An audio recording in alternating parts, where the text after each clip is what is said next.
Luke 20, verses 27 to 40. Some of the Sadducees, who say there is no resurrection, came to Jesus with a question. "Teacher," they said, "Moses wrote that if a man's brother dies and leaves a wife but no children, the man must marry the widow and raise up an offspring for his brother. Now, teacher, there were 7 brothers. The first one married a woman and died childless. The second and then the third married her, and in the same way the 7 died, leaving no children. Finally, the woman died too. Now, at the resurrection, whose wife will she be, since the 7 were all married to her?" Jesus replied, "The people of this age marry and are given in marriage. But those who are considered worthy of taking part in the age to come and in the resurrection from the dead will neither marry nor be given in marriage.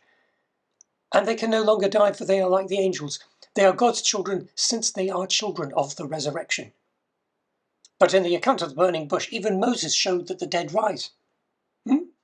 For he calls the Lord the God of Abraham, the God of Isaac, and the God of Jacob.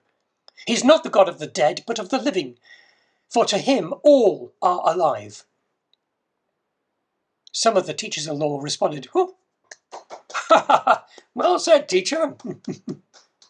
And no one dared ask him any more questions. Jesus is pretty clear here. He's up against the Sadducees, who, as I pointed out before, did not only populate many of the senior positions in the Sanhedrin, but also none of them believed in the resurrection.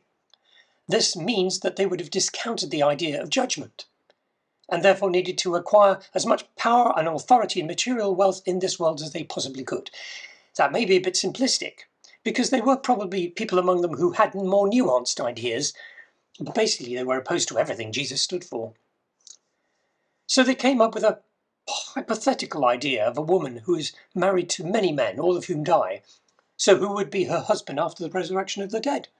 Jesus makes it very clear. Number 1, there will be a resurrection, there will be a reckoning, there will be a judgment, and a time when we stand before God and give an account for our lives. Number 2, there will be no marriage as we understand it once we die. We will be like the angels.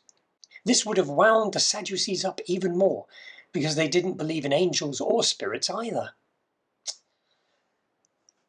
Sad bunch. Very sad, you see.